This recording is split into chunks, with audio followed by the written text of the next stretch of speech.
तो हेलो दोस्तों, स्वागत है आपका राज के जीवन के तीसरे वीडियो में। अब तक हमने देखा कि अनु को उसके दादाजी का कॉल आया था और कॉल पर बात करने पर अनु के पैरों तले जमीन खिसक जाती। दादाजी ने ऐसा क्या कहा जिससे अनु के हाथों से फोन जमीन पर गिर जाता है? जानने के लिए वीडियो अंत तक देखिए। अब आगे।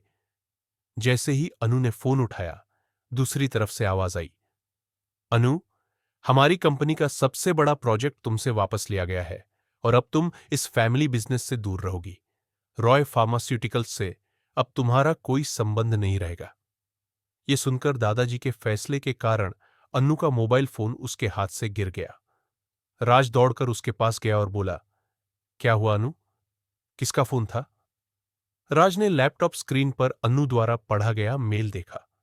तब अनु ने कहा, अब जो कुछ भी हो रहा है वह मेरा सिर दर्द है और मैं इसे खुद ही संभाल लूंगी। इस मेल की वजह से मेरा ड्रीम प्रोजेक्ट मुझसे छीन लिया गया। दादाजी ने कहा कि अब वह मुझसे यह प्रोजेक्ट वापस ले रहे हैं और इसके साथ ही मुझे कंपनी से भी बाहर निकाला जा रहा है। इस पर राज ने कहा, लेकिन ऐसा कैसे हो सकता है? कोई किसी को कंपनी से कैसे निकाल सकता है क्योंकि उसके पास कोई प्रोजेक्ट नहीं है?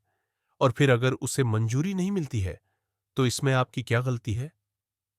जवाब में अनु ने सिर झुकाकर कहा, मैंने कहा था कि मैं इसे खुद संभाल लूंगी। तभी राज ने बीच में टोकते हुए कहा, मुझे लगता है कि आपको अपने दादाजी से मिलकर इस मामले पर चर्चा करनी चाहिए। इतना बड़ा फैसला एक फोन कॉल पर नहीं लिया जा सकता। राज की बातें सुनकर अनु बिना कुछ बोले जाने लगी। तभी राज बोला, अनु, सब मुझे बेकार समझते हैं। शायद तुम्हें भी ऐसा ही लगता हो, लेकिन दूसरों पर भरोसा करके तुम्हें क्या मिला? अब अपने बेकार पति को एक मौका दो। अनु अपनी जगह से मुड़ी और राज के पास आकर बोली, ओह, तो तुम खुद को महान 30 मारा समझते हो? क्या करोगे? जवाब में राज ने कहा, मेरे साथ चलो अनु और अपने दादाजी से बात करो। अनु उसे देखती रही और फिर कुछ सोचकर बोली, चलो। फिर राज उसे रॉय फार्मास्यूटिकल्स ऑफिस ले गया। कुछ ही देर में वे दोनों अनु के दादा कृष्णकांत रॉय के ऑफिस में थे। कृष्णकांत ने अनु की तरफ देखा और कहा, देखो अनु, मैं बिजनेस को लेकर एकदम स्पष्ट हूं। मैंने गुस्से या भावना में बहकर कोई फैसला नहीं लिया है। यह नया प्रोजेक्ट रॉय फार्मास्यूटिकल्स का एक सपना है और इसे पूरा होना ही चाहिए।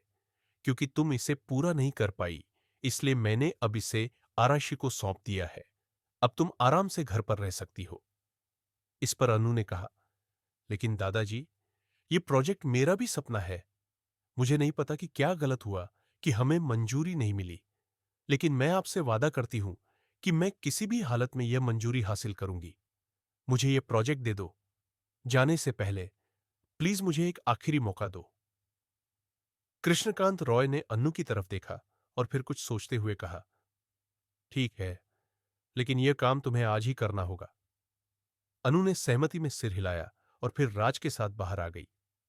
ऋषि अनु का चचेरा भाई था, जो हमेशा अनु को व्यवसाय से हटाना चाहता था। वह चाहता थे कि एक दिन वह मैनेजर की जगह हासिल कर सके और इसके लिए उन्हें किसी भी कीमत पर अनु को पीछे छोड़ना होगा। इस काम में आराशी के पिता सुरेश भी उसका बखूबी साथ दे रहे थे। राज और अनु अब नगर पालिका के सरकारी दफ्तर पहुंच गए थे, जहां से उन्हें मंजूरी लेनी थी। तभी अनु आरशी को वहां से निकलता देख चौंक गई। राशि ने अनु की तरफ देखा और झूठी मुस्कान के साथ उसके करीब आकर बोला, ओह, तुम मंजूरी के लिए आई हो, लेकिन कुछ नहीं किया जा सकता अनु। मैंने उस ऑफिसर को खरीद लिया है। अनु ने राशि को देखा और राज के साथ अंदर चली गई। जब अनु वहां पहुंची तो मीटिंग चल रही थी। अनु एक अधिकारी के सामने आई और गुस्से से बोली, मिस्टर शिंदे, मैं आपसे कुछ बात करना चाहती हूं। शिंदे नाम के एक आदमी ने सिर उठाकर मुस्कुराते हुए पूछा, बताइए अनु जी, आप यहां कैसे पहुंची? राज अपने सामने हो रही सारी घटनाओं को देख रहा था। तभी अनु ने शिंदे से कहा, शहर में रॉय फार्मास्यूटिकल्स द्वारा बनाई गई बिल्डिंग के लिए जरूरी सभी डॉक्यूमेंट्स पूरे हैं। सभी जगह सभी नियमों का पालन किया गया है, लेकिन इसके बावजूद भी हमें मंजूरी नहीं मिली। क्या मैं जान सकती हूं कि आपने ऐसा क्यों किया? तभी अनु के पीछे से एक औरत की आवाज आई। मैंने ही उन्हें ऐसा करने से मना किया था। जब राज और अनु उस महिला की ओर देखने के लिए मुड़े तो अनु एकदम चौंक गई और अनु के मुंह से अचानक निकला, रोहिणी, तुम यहां क्या कर रही हो? जवाब में रोहिणी मुस्कुराते हुए उसके करीब आई और बोली, हां, मैं यही काम करती हूं और जिस शिंदे की आप बात कर रहे हैं वह मेरा पति है। अनु अचानक रोहिणी की ओर देखने लगी। तब रोहिणी बोली, जब मैंने देखा कि आप हमसे मंजूरी चाहते हैं तो मैंने ऐसा करने से मना कर दिया। आज मेरे पति ऐसी जगह पर है जहां वे आपका काम बना बना भी सकते हैं और बिगाड़ भी सकते हैं।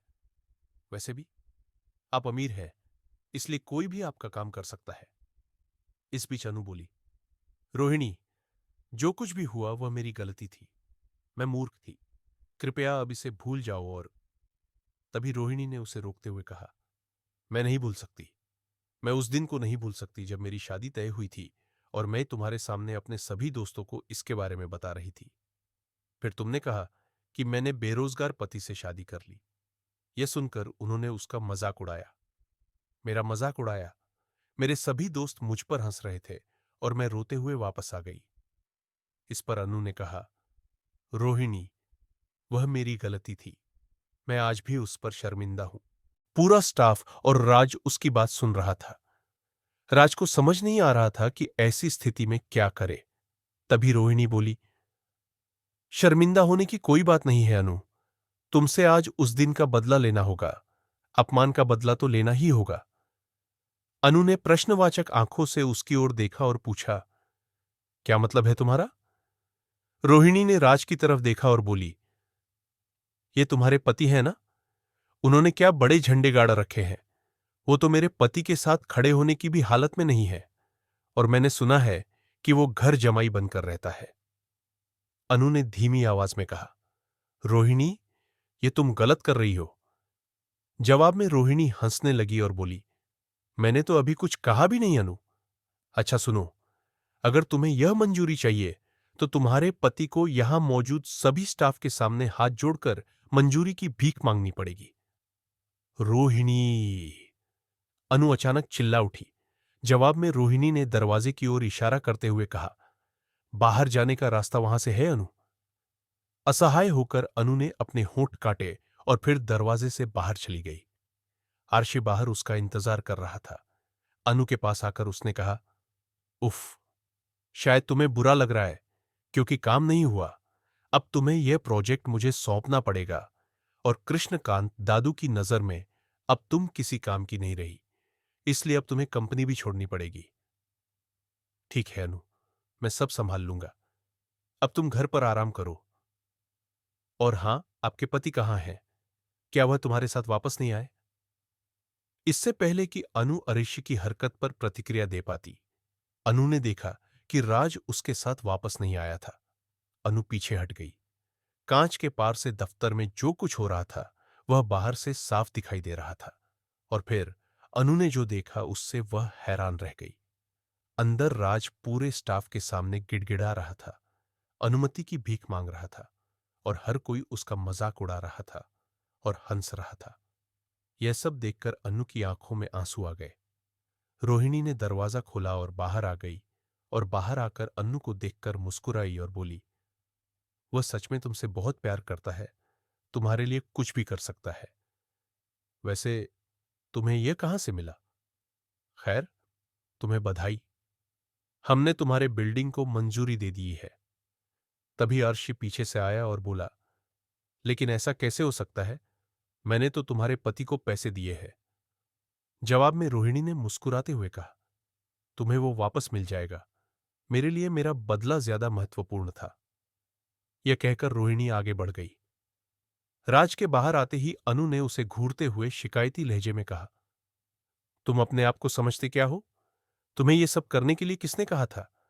क्या तुम्हें लगता है कि तुम्हारी बेइज्जती करके मुझे यह प्रोजेक्ट चाहिए?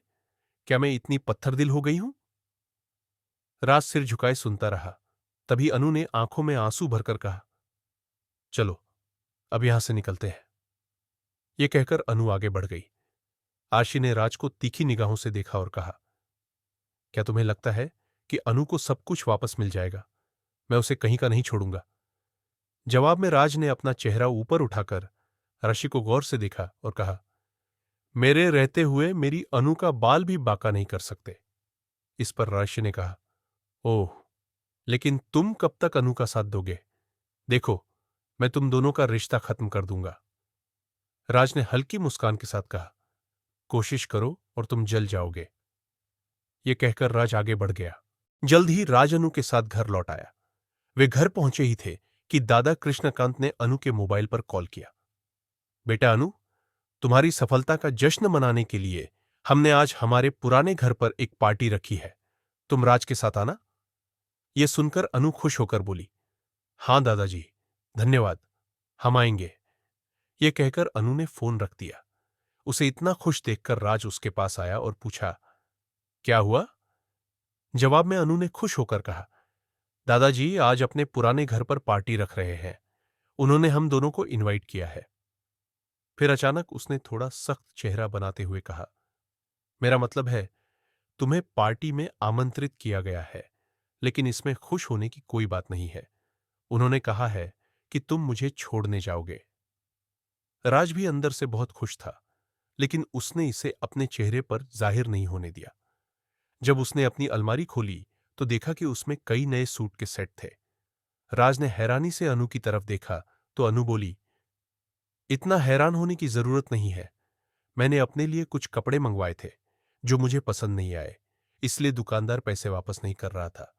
इसलिए मैंने तुम्हारे लिए कुछ मंगवाया है। जाते समय ये पहन लेना। ये ले लो। यह कहकर अन्नू दूसरे कमरे में चली गई। उसके बाद अन्नू के मोबाइल पर प्रीति का कॉल आने लगा, जिसे अनु ने उठाया। दूसरी तरफ से प्रीति की आवाज आई, अनु, ये दुकानदार कह रहा था कि तुमने राज के लिए स्पेशल सूट मंगवाया है, क्या चल रहा है? जवाब में अनु ने कहा, अगर मैं राज के लिए कुछ करती हूं तो इसमें क्या गलत है? रुको, हम बाद में बात करेंगे। यह कहकर अनु ने फोन रख दिया। शाम हो चुकी थी और सभी बड़े लोग पार्टी में आ चुके थे। राज और अनु को देखकर आरशी और प्रीति के मन में कुछ अलग चल रहा था। प्रीति ऋषि के पास आई और बोली, मैंने राज को एक काम दिया था, उसने नहीं किया। आजकल वह बहुत खुश रहता है। जवाब में आरशी ने हाथ में लिए ड्रिंक का घूंट लेते हुए कहा, इसके लिए मैंने कुछ सोचा है, जिससे यह जोड़ा आज जितना खूबसूरत दिख रहा है, लोग उतना ही इन पर थूकेंगे। बस एक ही प्लान है, जिसके लिए तुम्हें मेरा साथ देना होगा। प्रीति ने प्रश्नवाचक दृष्टि से आरशी की ओर देखा। राशि के मन में ऐसा क्या प्लान है? जानने के लिए इस चैनल के साथ बने रहे। धन्यवाद।